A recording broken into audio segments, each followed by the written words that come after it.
বাংলাদেশের সঙ্গে ইতিবাচক ও গঠনমূলক সম্পর্ক আরও এগিয়ে নিয়ে যেতে চায় ভারত। শুধু তাই নয়, গণতান্ত্রিক, অন্তর্ভুক্তিমূলক এবং সমৃদ্ধির বাংলাদেশের পাশে দিল্লি সবসময় থাকবে বলেও জানিয়েছে দেশটি। বাংলাদেশের ট্রান্সশিপমেন্ট বাতিলে দেশটির বাণিজ্যে কোনো রকম প্রভাব পড়বে না বলেও স্পষ্ট করেছেন। পাশাপাশি বাংলাদেশ পাকিস্তানের পররাষ্ট্র সচিব পর্যায়ের FOC বৈঠকের বিষয়টি ভালোভাবেই অবগত বলে জানিয়েছে দিল্লি। বৃহস্পতিবার নিয়মিত সাপ্তাহিক ব্রিফিংয়ে সাংবাদিকদের প্রশ্নের জবাবে এসব কথা বলেন ভারতের পররাষ্ট্র মন্ত্রণালয়ের মুখপাত্র রণধীর জয়সওয়াল। রিগার্ডিং ইন্ডিয়া বাংলাদেশ টাইস, গেল 5 আগস্ট গণ অভ্যুত্থানের মুখে শেখ হাসিনা সরকারের পতনের পর ডক্টর ইউনূসের নেতৃত্বাধীন অন্তর্বর্তী সরকারের সঙ্গে সম্পর্কের অবনতি ঘটে ভারতের। অন্যদিকে প্রায় 1.5 দশক ধরে তলানিতে থাকা পাকিস্তানের সাথে সম্পর্ক জোরদার হতে থাকে।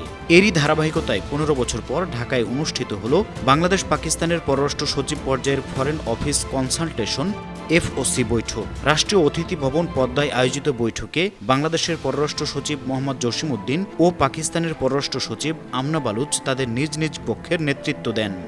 বৃহস্পতিবার ভারতের পররাষ্ট্র মন্ত্রণালয়ের প্রেস ব্রিফিংয়ে মুখপাত্র রণধীর জয়সওয়ালের কাছে এক সাংবাদিক জানতে চান, প্রায় 15 বছর পর এই বৈঠক হলো।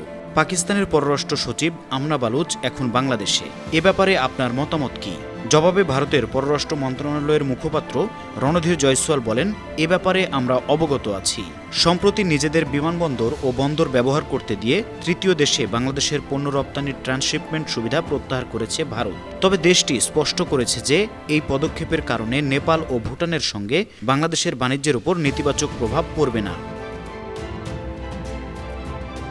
ট্রান্সশিপমেন্ট বাতিলের পর বাংলাদেশ ভারত অর্থনৈতিক সম্পর্ক নিয়ে এক সাংবাদিকের প্রশ্নের জবাবে ভারতীয় পররাষ্ট্র মন্ত্রণালয়ের মুখপাত্র বলেন, several times we have said that, and this was repeated. এ নিয়ে আমরা অনেকবার বলেছি, আগেও বেশ কয়েকবার বলা হয়েছে। এমনকি বাংলাদেশের প্রধান উপদেষ্টা ডক্টর মোহাম্মদ ইউনূসের সঙ্গে ভারতের প্রধানমন্ত্রী নরেন্দ্র মোদীর বৈঠকের সময়ও ব্যাপারটি স্পষ্ট করা হয়েছে। আমরা বলেছি, বাংলাদেশের সঙ্গে ইতিবাচক ও গঠনমূলক সম্পর্ক আরও এগিয়ে নিয়ে যেতে চায় ভারত। একটি গণতান্ত্রিক, অন্তর্ভুক্তিমূলক ও সমৃদ্ধির বাংলাদেশের পাশে আমরা সবসময় রয়েছি। 2020 সাল থেকে 5 বছর ধরে বাংলাদেশকে তৃতীয় দেশে পণ্য রপ্তানির জন্য এই ট্রান্সশিপমেন্ট সুবিধা দেওয়া হচ্ছিল। ট্রান্সশিপমেন্ট বাতিলের ব্যাখ্যায় রণধীর জয়সওয়াল বলেন, As far as trade issues are concerned, last week we had made an announcement regarding transshipment facility. We had taken that measure because of the congestion that we see on ports and airports. But I would also remind you, we do have that in mind, that regional trade needs to be promoted. So that is how I would look at India-Bangladesh ties. We have continued to